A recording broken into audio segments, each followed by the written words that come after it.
organizadores y reciban un cordial saludo del señor Hugo Batereta, de la sede de la CEPAL en México.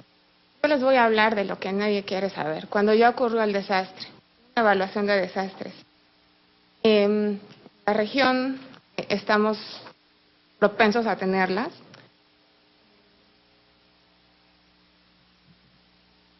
Debido a la ubicación geográfica del Caribe y de América Latina, los eventos extremos se presentan cada vez más seguido. Esto combinado con las vulnerabilidades, ya sea institucionales, económicas, ambientales, han potencializado los efectos. Eventos como huracanes, tormentas tropicales, tienen repercusiones directas sobre el sector agropecuario. Sin embargo, no hay que olvidar que también existen otro tipo de eventos, como las sequías, las erupciones volcánicas y hasta los terremotos. La metodología evalúa todo este tipo de desastres, también los desastres causados por la mano del hombre, como por ejemplo guerras, se evaluó hace algunos años los problemas económicos y políticos aquí en Honduras.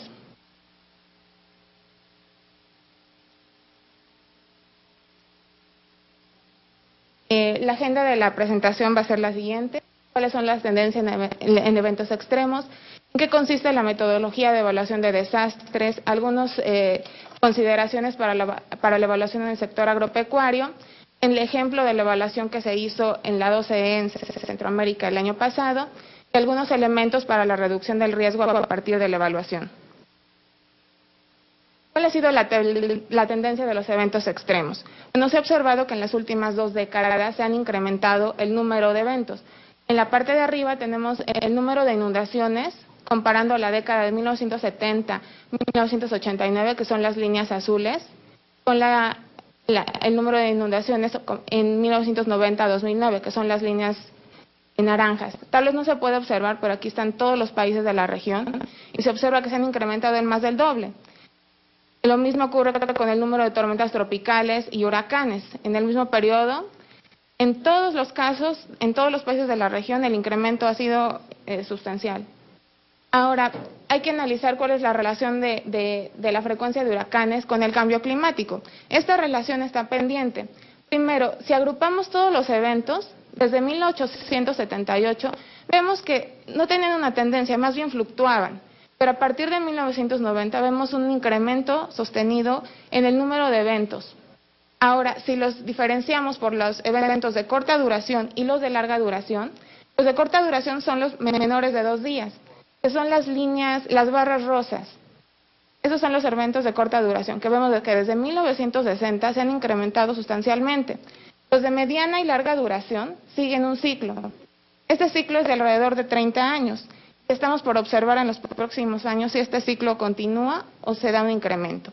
Lo que podemos concluir es que la frecuencia de las tormentas de corta duración se ha incrementado, las de mediana y larga duración está por comprobarse.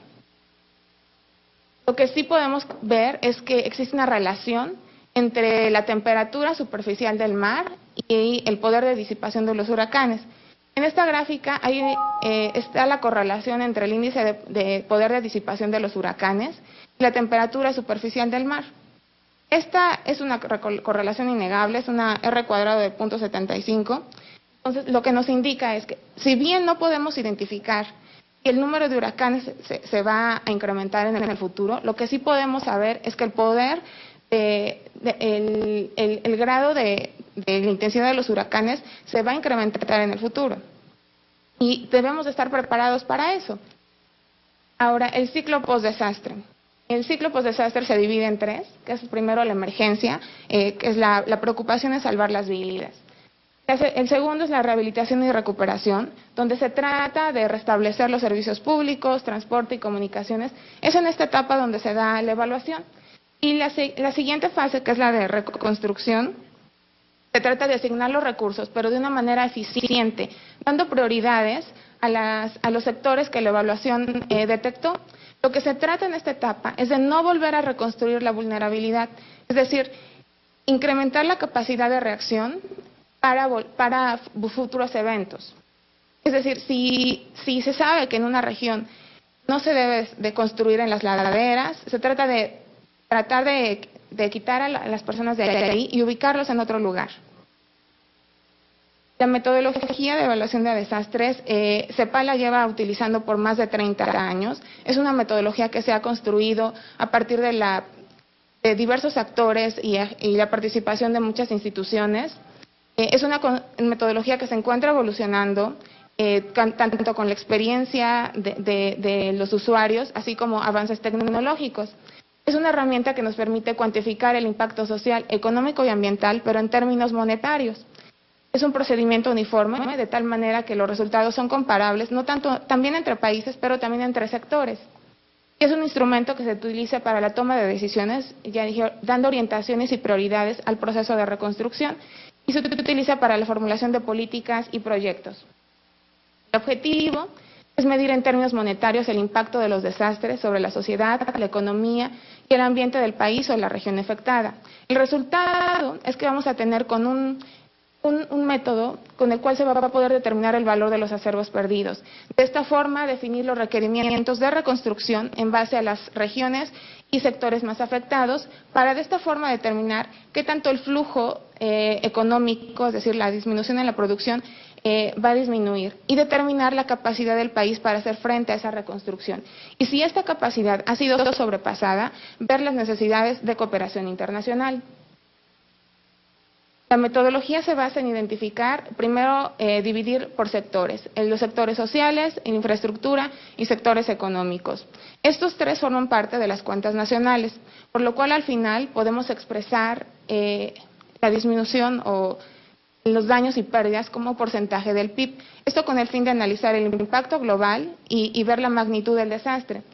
El sector transversal, que es el último, es el daños y pérdidas en medio ambiente y el impacto sobre las mujeres y los grupos vulnerables. Se trata de identificar en todos los sectores qué tanto se afectó el medio ambiente y tratar de diferenciar el impacto sobre las mujeres. Esto ha sido muy difícil debido a que los datos no permiten muchas veces diferenciar sobre mujeres y sobre grupos vulnerables, pero en términos sociales es importante hacer esta diferenciación.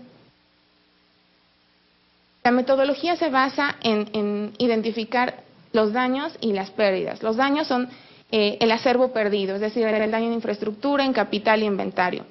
Esto va a tener una consecuencia sobre los flujos económicos, es decir, la disminución de producción y en el país, es decir, bienes y servicios que se van a dejar de producir, que van a tener una repercusión en los empleos, en los salarios y por supuesto una disminución en los ingresos y un incremento de gastos. Aquí tenemos que considerar los costos extras a los que se tiene que incurrir a causa del fenómeno. Otra cosa importante es el periodo de la alteración. ¿Cuánto tiempo estos flujos económicos se van a ver afectados? Dentro del sector agropecuario es necesario conocer algunas cosas. Primero, las características del fenómeno que originó el desastre. ¿Cuál es la intensidad del fenómeno, su trayectoria?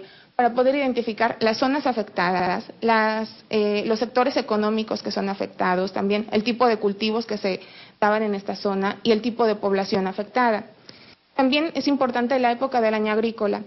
El ciclo agrícola, si el fenómeno sucedió al inicio del ciclo agrícola, tal vez en los cultivos anuales es posible volver a sembrar. Sin embargo, si sucede al final, la pérdida de la cosecha va a ser total. Los cultivos permanentes, si el fenómeno surgió en la época de floración, tal vez exista solamente una disminución en los rendimientos. Sin embargo, si el fenómeno fue de tal intensidad que arrancó plantas de raíz, tenemos que considerar el tiempo en el que se vuelve a sembrar la planta y otra vez empieza a producir. La otra cosa a considerar es el destino de la producción. Obviamente, si es una producción de autoconsumo, las repercusiones van a ser sociales en términos de seguridad alimentaria, pero también si es una producción comercial, las consecuencias se van a ver sobre la balanza comercial y por supuesto a nivel macroeconómico. Así como en términos globales lo que se tiene que identificar son daños y pérdidas, también en el subsector agrícola, ganadería y pesca, se tienen que identificar las tierras cultivables, si es erosión o sedimentación, cuál va a ser el costo de la recuperación de estas tierras, infraestructura y equipo, si son canales de riego, maquinaria dañada, La producción solo se considera como un daño cuando estaba lista para ser cosechada. De otra forma, se considera como una pérdida. Las existencias en el stock ganadero, en el forraje almacenado, las pérdidas o flujos en la producción agrícola, en ganadería, por ejemplo, si el rendimiento, la producción de leche se va a ver disminuida, dependiendo de los expertos, algunos dicen que debido al estrés se deja de producir hasta un 20% de leche. También si los animales pierden peso. En la pesca, por ejemplo, en las granjas camaroneras, si el camarón es de menor tamaño, van a tener el precio del camarón va a ser menor. Eso se tiene que contabilizar ahí. Y los costos adicionales, obviamente, que se tuvo que recurrir, por ejemplo, empleo de vacunas o, en algunos casos, maquinaria extra que se tuvo que contratar. Otros elementos a considerar es la pérdida del empleo y, obviamente, la disminución de ingresos. Es decir, por ejemplo, en pesca, si debido a las lluvias no se pudo salir a pescar, esta se contabiliza como días de faena perdidos y se ve la disminución del ingreso de los pescadores. Dentro del balance alimentario, bueno, aquí hay que considerar que si la producción disminuyó tanto que la capacidad del país para alimentar a la población se ve mermada, se van a tener que recurrir a importaciones. Y esto va a verse reflejado en el balance comercial. También las exportaciones. Si es un cultivo de exportación, va a tener un efecto sobre la balanza comercial y obviamente a niveles macroeconómicos. El PIB sectorial, el Banco Central y los ministerios realizan una proyección del PIB. Eso nos va a servir como línea base con el cual comparar las pérdidas. El impacto sobre el ambiente.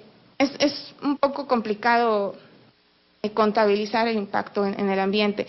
Lo que se ha tratado de ver es qué daño, cómo se contabiliza eso. Por ejemplo, las pérdidas que son, las tierras que se pierden totalmente, entran tienen un impacto sobre el ambiente, pero también tratamos de contabilizar las pérdidas en agroforestales, también en el hábitat pesquero. Todo eso tiene que contabilizarse y tener un valor monetario. El impacto sobre la mujer en el sector agropecuario, lo que más se toma en cuenta es la producción de traspatio y sus consecuencias en la seguridad alimentaria de los pobres. Ahora, vamos a ver un ejemplo. La última evaluación que realizamos fue la 12E. Se realizaron 5 evaluaciones nacionales. En esta participaron CEPAL, Banco Mundial, el BID, pero nuestro papel fue como acompañar a los gobiernos. Los funcionarios locales tomaron la batuta y ellos realizaron la evaluación. Nosotros solo fungimos como cooperación técnica. Lo primero que se hizo fue caracterizar el evento. La tormenta 12E inicia el 9 de octubre a través de un sistema de baja presión en el sureste de Guatemala.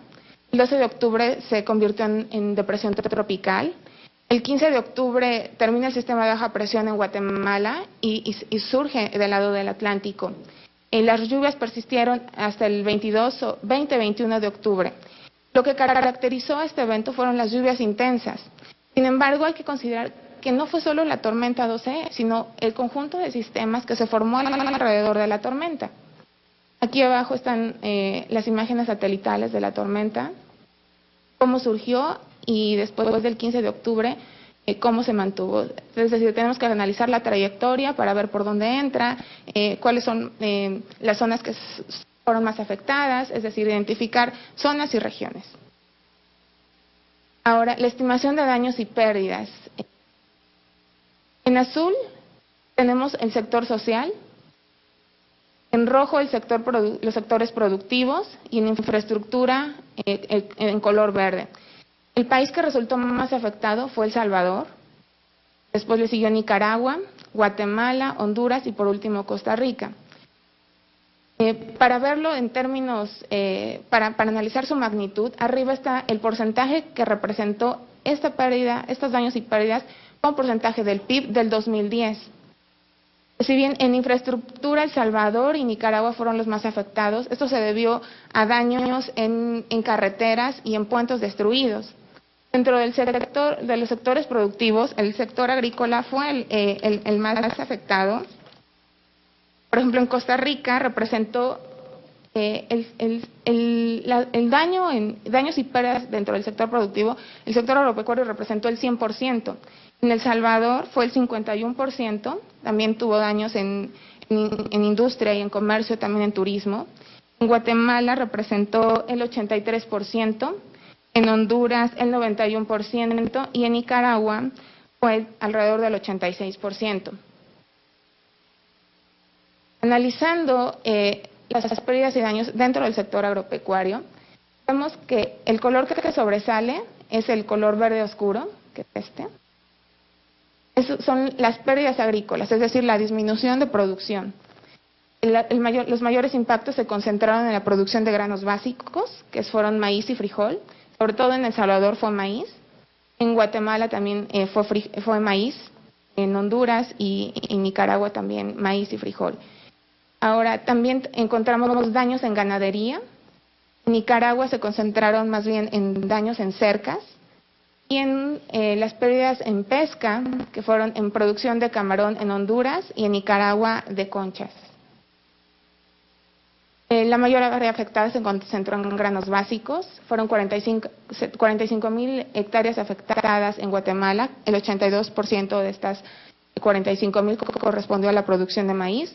40,000 hectáreas en El Salvador, el 46% correspondió a frijol, 35,000 en Nicaragua, el 70% fue frijol, 24,000 hectáreas en Honduras, 53% de esas correspondió a maíz. Ahora, una vez que se identificaron, decían anteriormente que no tenemos memoria. Sin embargo, una vez que se identificaron los daños y pérdidas en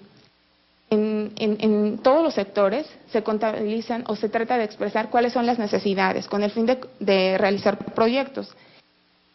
Si bien no tenemos memoria, esto no lo recuerdan, porque el mayor daño o las mayores pérdidas se concentraron en el medio ambiente.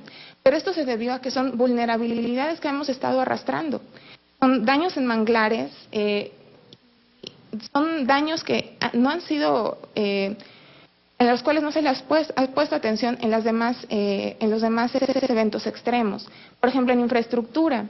En azul se encuentra Nicaragua, en verde está Guatemala y en rojo está El Salvador. Pero estos solo son los daños acumulados que han sido a través que por ejemplo fue el huracán Mitch y no se restituyeron los caminos que estaban dañados. Las carreteras no tuvieron mantenimiento. Esto nos refleja una infraestructura pobre, una infraestructura que no ha tenido mantenimiento y la cual no se le puso atención. Y solo cuando llegan estos desastres es cuando se dan cuenta que pudieron haberse ahorrado mucho dinero dándole mantenimiento, por ejemplo, a la infraestructura. Otro sector que que tiene grandes necesidades es la agricultura, sobre todo en Guatemala. Entonces, lo que nos reflejan son el efecto acumulado de desastre tras desastre que no se le ha puesto la atención necesaria. Se ha vuelto a construir la vulnerabilidad en los países. ¿Qué elementos podemos rescatar de la evaluación de desastres? Si bien es cierto, en el corto plazo tenemos que ver cuál es la infraestructura dañada y tratar de restituir los medios de vida y las capacidades productivas para que estas amenazas no sean tan fuertes. En el mediano plazo debemos de desarrollar e implementar actividades que nos lleven a reducir los riesgos, como por ejemplo el manejo integral de las cuencas hidrográficas, la construcción de embalses, reforestar, introducir semillas que sean resistentes a las temperaturas y a las inundaciones, mejorar los sistemas de almacenamiento. Estos son como que los principales ejes que evaluación tras evaluación se han dicho, pero los cuales nadie hace caso y nadie utiliza medidas como para prevenir. Entonces, ¿qué es lo que tenemos que hacer? Pues tomar una actitud más proactiva, pasar del ciclo ex post al ciclo ex ante, realizar análisis de riesgo, prevención y mitigación del riesgo, preparación para los desastres. Es decir, fortalecer las capacidades locales a todos los niveles de gobierno. La participación de todos los sectores es importante, debe de existir una coordinación institucional, mecanismos financieros que las acompañen, pero sin olvidar que la normatividad dentro de los países debe ser congruente con esta nueva visión. Traté de ser lo más breve posible, porque ya sé que todo el mundo tiene hambre, pero si necesitan más información sobre el manual de desastres, se encuentra en nuestra página web. Es un manual muy amigable, se puede descargar, y la CEPAL lo que ha hecho es dar capacitación a los países para que sean los funcionarios locales quienes realicen esta evaluación, porque al fin y al cabo ellos son los que conocen la realidad de sus países. ¿Tienen alguna pregunta?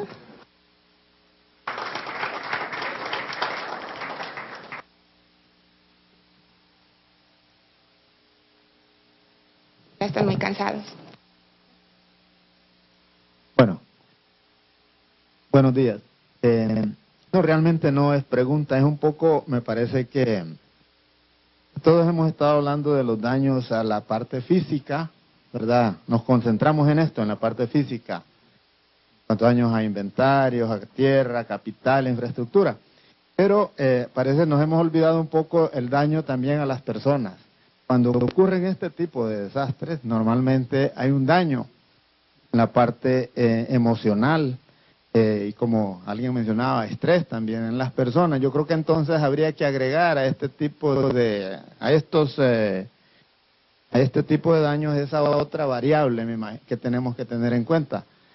Quisiera contarles, yo recuerdo, yo trabajé en la zona del sur del Paraíso y Choluteca, y recuerdo yo que cuando después del Mitch, yo iba a visitar la comunidad de Morolica, y ahí la gente, cuando uno llegaba después de ese evento que ocurrió, estaba como, cuando uno los miraba, estaba su mirada como perdida en el espacio, como que no estaban ahí presentes.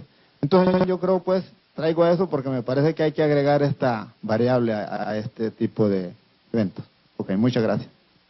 De hecho, yo me basé en el sector agropecuario, pero no hay que olvidar que la evaluación considera el sector social, pero es súper complicado darle una cuantificación a eso. Sin embargo, se ha tratado de incluir, por ejemplo, qué costo sería como terapia o cómo tratar de recuperar la confianza de las personas, que es algo súper complicado, y cómo tratar de devolverles la normalidad. O sea, es una cosa horrible para las personas. Tratar de dar eso, o sea, es muy complicado, pero sí se trata de incluir.